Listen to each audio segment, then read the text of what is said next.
pues ahora le aprecio mucho que me haya aceptado esta llamada Eduardo Clark. Eduardo Clark es el subsecretario de Integración Sectorial y Coordinación de Servicios de Atención Médica, es decir, de todo el sector salud. Eduardo, gracias por contestarme. Buenas tardes. Hola Joaquín, un placer acompañarlo, gracias por la invitación. A ver, Eduardo, ¿cómo vamos con el tema de las medicinas? De la última vez que hablamos a esta, ¿qué cambio ha habido? ¿Ha habido alguna mejoría? ¿Ha habido alguna caída? ¿Sigue igual? ¿Cuál es el panorama hoy en el tema de medicinas en relación necesidad y oferta? Claro, les voy a comentar en dos dimensiones. Una que es un poco más aburrida pero importante, que es lo administrativo, derivado del proceso que se hizo donde se declaró nula una licitación. Y la otra ya les platicaré cómo han venido llegando los medicamentos y el nivel de abasto que hemos Venga. tenido.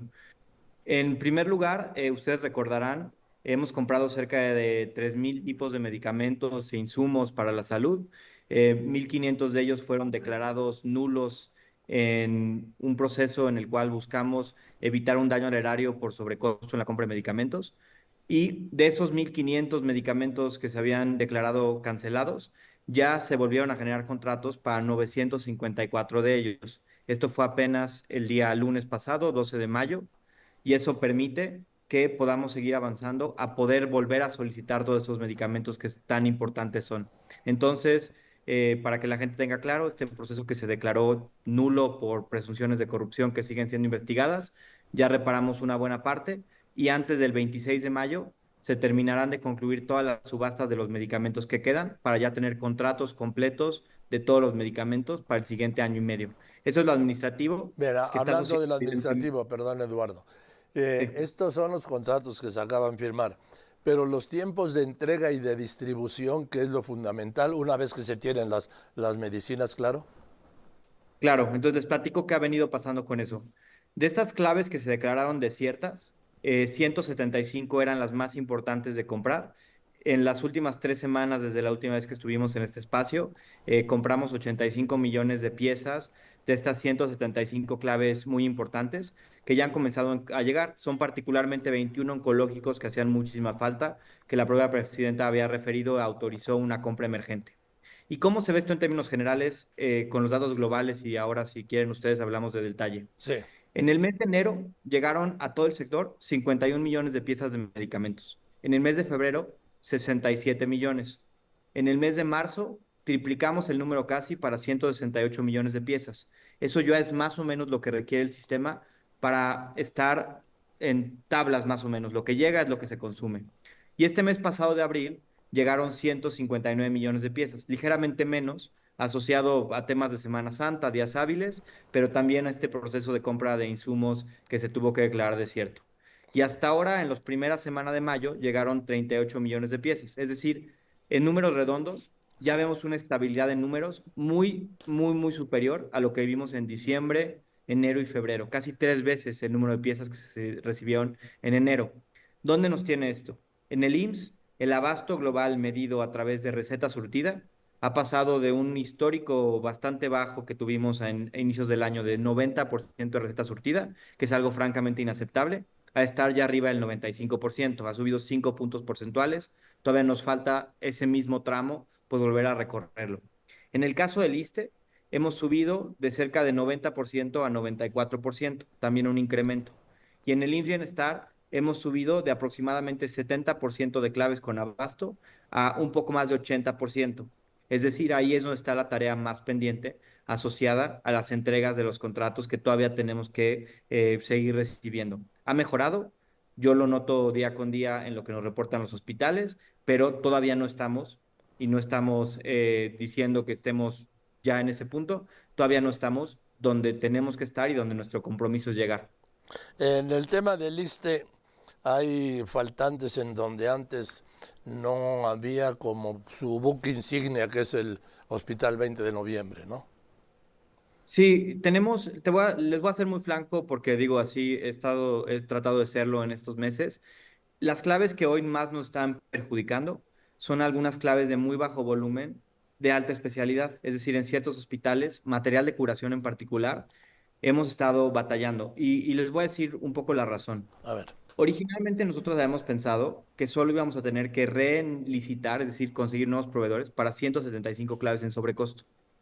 Pero hay cerca de 200 claves asociadas principalmente a material de curación que se requiere para cirugías, desde Sí. cosas básicas como las pequeñas gorras y botitas que usan los médicos, que desafortunadamente dos proveedores muy grandes nos incumplieron. Son proveedores que ya inhabilitó la Secretaría de Anticorrupción y Buen Gobierno. Uno de ellos ya se mencionó en la mañanera.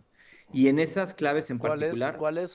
¿Cuál es, se Eduardo? llama Biomix, el proveedor, que ya quedó inhabilitado. Era un proveedor de más de 100 claves de material de curación y equipo quirúrgico para las cirugías día con día. Es decir, este es un tema asociado a desafortunadamente el incumplimiento de varios proveedores. Todas esas claves donde vimos que los proveedores no habían cumplido en enero, febrero, marzo, abril, las estamos volviendo a comprar, entendiendo que si un proveedor ya nos quedó mal, no podemos esperar que nos empiece a quedar bien por arte de magia.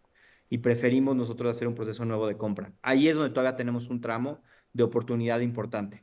Y digamos, porque yo así lo he sentido, el auditorio podrá estar de acuerdo, si no, siempre estamos abiertos a escuchar sus opiniones, que a inicios del año nuestros problemas estaban asociados a temas de más alto volumen, algunos medicamentos de hipertensión, de diabetes, es decir, que atienden a millones de pacientes.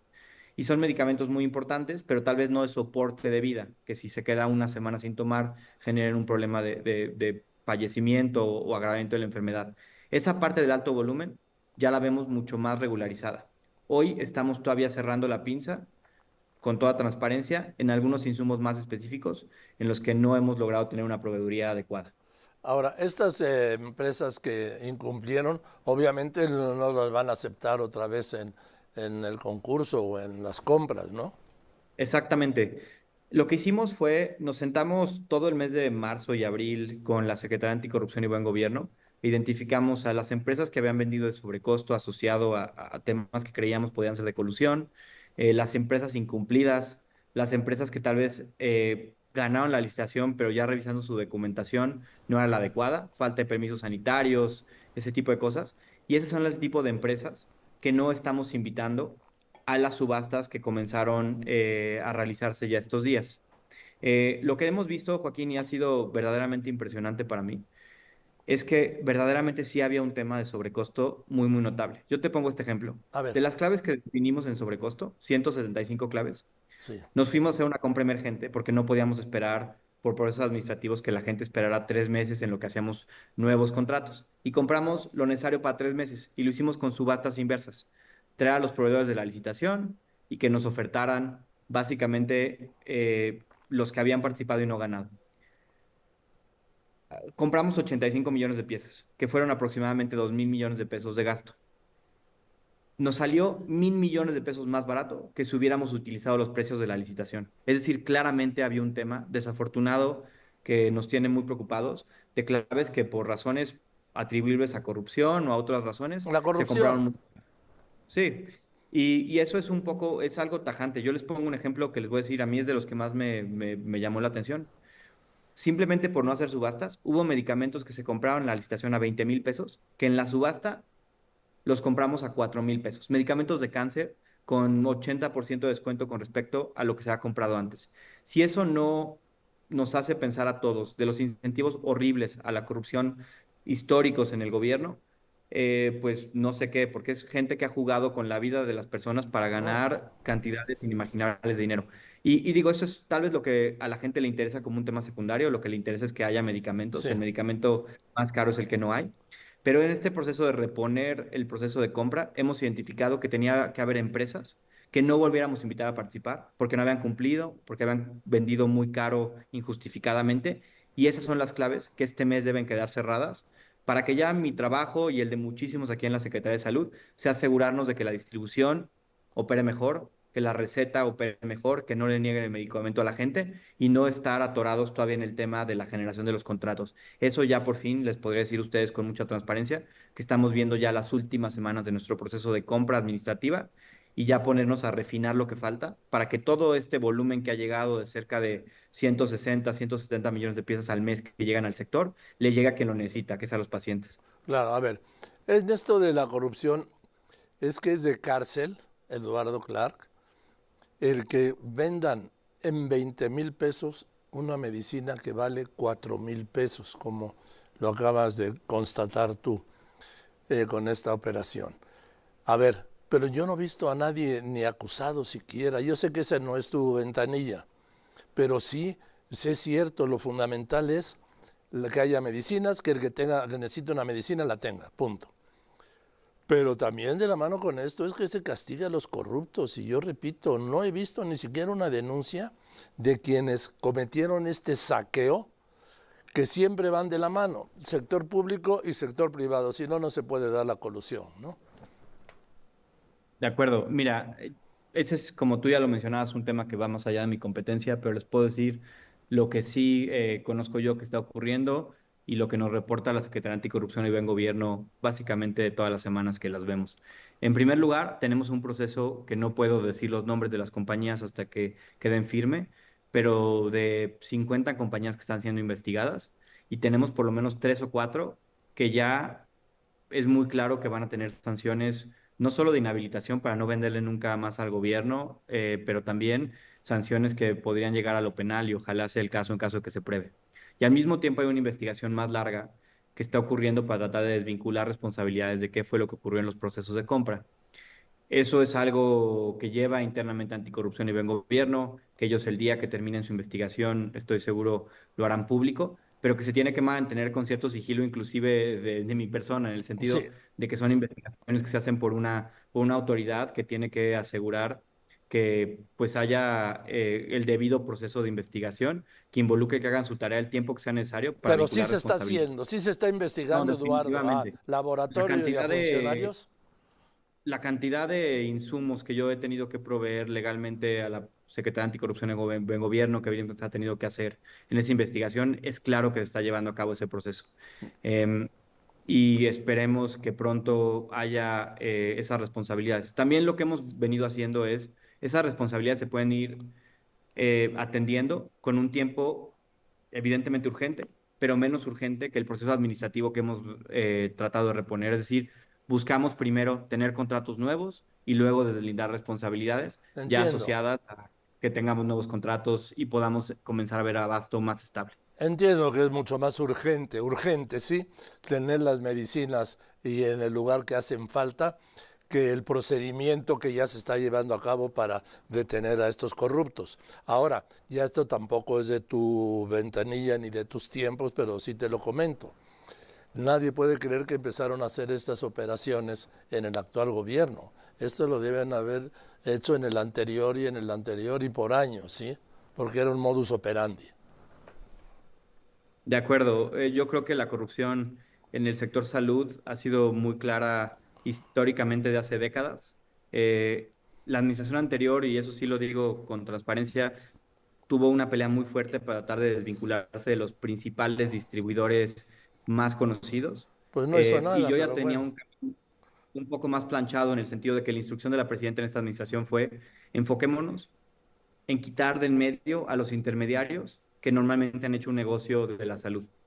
Y yo creo que una parte fuerte de los problemas que hemos tenido esta administración, no lo espero que lo busquen como una excusa de mi parte porque no lo es que la instrucción de la presidenta fue, vayamos directo con los que sabemos que fabrican, los que venden, negociamos los mejores precios, no le tomemos ni el teléfono a los que nos quieren intermediar, precios, distribuidores y venta de medicamentos, que pues finalmente es dinero que entra en las manos de unos pocos, pero que debería reinvertirse en el sector salud. Entonces, lo que yo te diría es que lo tenemos muy presente y que hacia adelante lo que seguimos buscando es que la relación para los contratos sea una relación que siempre ocurra entre el sector salud y los fabricantes. La mejor manera de ir reduciendo la corrupción, no acabándola, es ir quitando a muchos de los intermediarios que normalmente, y Eh, perdón por el coloquialismo, han coyoteado los contratos públicos de este sector y de muchos otros. sí, por supuesto, por supuesto. A ver, se han hecho enormes fortunas. Eso por un lado. Por el otro lado, también recibieron un tiradero del gobierno anterior en el tema de las medicinas, Eduardo. Es un problema complejo y más allá nosotros, yo te lo digo en serio, yo lo que estoy viendo es hacia el futuro. Hay muchas cosas que estaban en proceso de consolidación, en la dificultad que es, por ejemplo, hacer un orden administrativo y de abasto en el IMSS Bienestar, que creemos que estamos mejorando sustantivamente comparado con pues, el inicio del proyecto, pero es parte de una transformación natural. Lo que sí es que nosotros vemos hacia adelante y espero que así lo noten ustedes cuando hablamos. No tenemos el problema resuelto, la presidenta en serio lo tiene presente, todas las semanas damos reportes detallados de cómo vamos y no estamos contentos con el momento en el que estamos hoy todavía. Tenemos que seguir avanzando, independientemente de las causas del problema, lo que la gente espera es que resolvamos. Es que mire, como lo que mencionaste en su momento, de esta empresa que incumplió la entrega de todos los insumos que se usan en un quirófano, ¿no? Los guantes, las como sábanas esas de papel, Batitas. las botas que dicen, los gorritos de todo el personal, incluso no sé si los mismos batas que les ponen, sí, las batas que les ponen. Esto lleva a que no se puedan efectuar operaciones quirúrgicas, digo, y algunas importantes no se puede por la falta de insumos. Y estamos hablando de algo que parecería mínimo, pero el efecto es de un impacto brutal. No poder operar a alguien que lo necesita, ¿por qué? Pues porque no han llegado, no entregaron a tiempo los insumos que parecen secundarios, pero son fundamentales. De acuerdo. Y mira, creo que una parte muy importante que la gente sepa es que pues el sistema de salud, que es un sistema complejo, a veces algunas cosas pequeñas como esos insumos detienen un sistema gigantesco del que la vida de las personas depende. Y hay una parte de la responsabilidad pública de haber hecho los procesos un poco más largos de los que nos hubiera gustado, pero también hoy nos toca hacer una responsabilidad hacia los proveedores que participaron en una licitación, que participaron en una compra y nos están quedando mal. Y cuando digo nos están quedando mal, no es que me estén quedando a mí mal como Eduardo Clark, como Secretaría de Salud, le están quedando mal a los mexicanos. Y por eso la importancia de que reforcemos los mecanismos para que los proveedores incumplidos la paguen mal, porque generan costos en vidas, en vida saludable. Y es una tarea que tenemos ahora pendiente. Una vez que pasemos este proceso administrativo, nos toca la logística, la distribución, que es un proceso complejo, no es trivial, pero también nos toca hacer rendir cuentas a nuestros proveedores. Hay unos muy buenos y hay desafortunadamente unos muy malos que han sido perpetuados durante mucho, mucho tiempo ante la falta de consecuencias graves de Así, fallarle al gobierno en compras. así es, la falta de consecuencias graves. Eduardo, muchas gracias por contestarme y seguiremos en contacto, ¿te parece? Muchísimas gracias, Joaquín. Siempre estamos a la orden. Gracias. Igualmente es Eduardo Clark, que es el subsecretario de Integración y Desarrollo del sector salud del Gobierno de México, del sector salud, no solo de la Secretaría de Salud,